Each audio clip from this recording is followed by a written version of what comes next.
भी दिए। ऋषियों ने कहा ये बताओ तुम्हारे गुरु कौन है? अच्छा। पार्वती कहने लगे हमारे गुरु तो नारद बाबा है।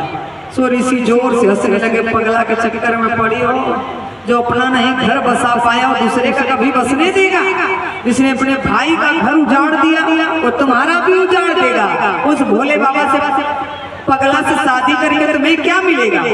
ना उसके घर में मकान है, ना दुकान है, ना कुछ है। अपना तो समाधि लगा लेते हैं, 87,000 साल बीत जाते हैं और तुम कहाँ से 56 प्रकार के भोजन भोगोगी? कहाँ से तुम्हारे लिए मकान, latrine, bathroom, kitchen, showroom, bedroom कहाँ से लाएंगे? वो तो सुनसान पे रहते हैं। पार्वती जी ने कहा मन महेश में मस्त हुआ तो फिर रमेश में क्यों डोले? नारद जी से कहने लगे अगर पहले तुम आ जाते तो मैं तुम्हारी बात मान लेती, लेकिन जिस आदमी को अगर अपने गुरु की बात पर विश्वास नहीं है तो उसकी साधना कभी सफल नहीं होती है।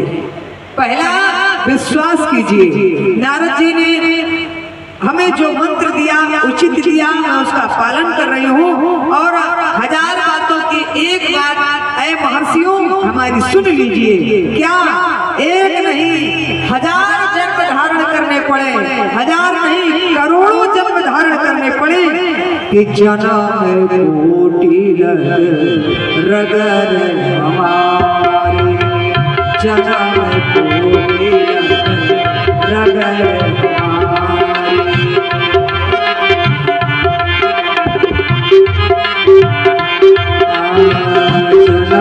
कोटि रगर हमारे,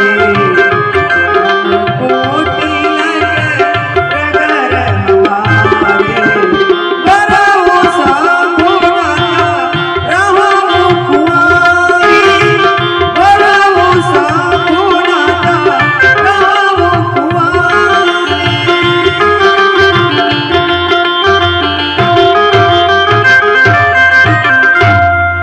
भगवान शिव को पति बनाऊंगी, नहीं तो करोड़ों जन्म लेकर के यूं तपस्या करूंगी, तपस्या करते करते मर जाऊंगी।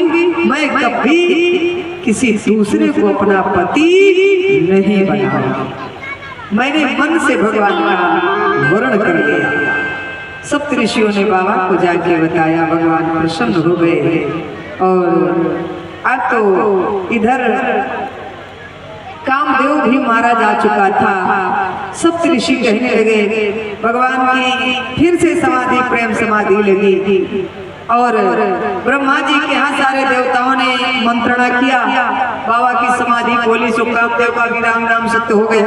कैसे उनका विवाह होगा?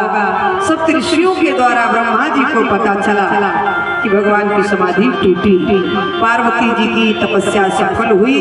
भगवान ने शिव पुराण में तो दिया है कि जहाँ माता पार्वती तपस्या कर रही थी वहाँ बगल में एक तालाब था और वहाँ पर एक बालक स्नान करने के लिए आया और भगवान शिव ने एक मगर का रूप बनाया और उस बालक को पकड़ने लगे।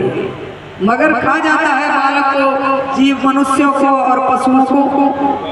तो जानते हो जैसे भगवान शिव ने उस बालक को मगर के रूप में पकड़ा, वो बालक चिल्लाने लगा। पार्वती जी की तपस्या इतनी कठिन चल रही थी कि तपस्या से हिलना डुलना बना था। उन्होंने विचार किया अगर मैं इस बालक को बचाने नहीं जाऊंगी, मेरे सामने इस बालक का ये मगर शिकार कर लेगा तो हमारी तपस्या व्यर्थ हो जाएगी। अगर किसी कोई पाप कर रहा हो, आप अगर देख रहे हो या कोई कहीं अपराध हो रहा हो तो करने वाले से ज्यादा देखने वाले को दोष लगता है।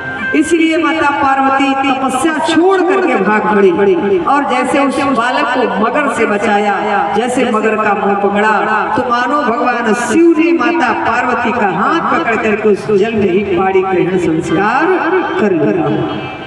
और इधर कैलाश पर्वत पर सारे देवता आते हैं। भगवान शिव से विचार विमर्श हुआ। भगवान शिव के इशारों से ब्रह्मा ने लग्न पत्रिका राजा हिमांचल के यहाँ पहुँचाई। हिमांचल अपनी पुत्री को घर लेके आ गए और कैलाश पर्वत पर भगवान के विवाह की तैयारियां प्रारंभ हो गई।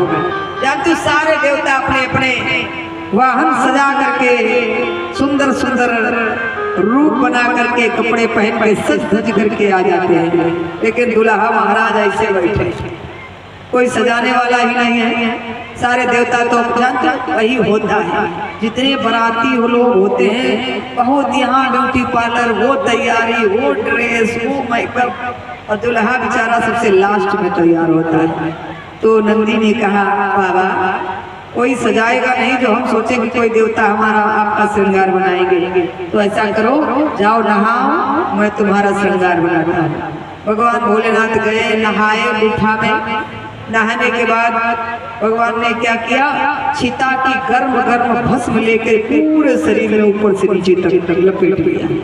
नंदी ने देखा ये कौन सा फेस पाउडर लगा के आया, ऐसे शकल में दूसरे गांव में दुल्हा बन के जाओगे, लोग क्या कहेंगे, कैसे तुम्हारी पूजा करेंगे। भगवान बोले नंदी ये शरीर जो है ये राख की ढेरी है, इस शरीर की 3 गतियां होती हैं, अगर इसको जला दिया गया तो 4 मुट्ठी राख बन जाएगा, फेंक दिया गया तो पशु पक्षी खा करके मूत्र विष्ठा में बदल जाएगी, और अगर जमीन में गाड़ दिया तो छोटे छोटे कीड़े पड़ करके खा करके मिट्टी में बदल देंगे।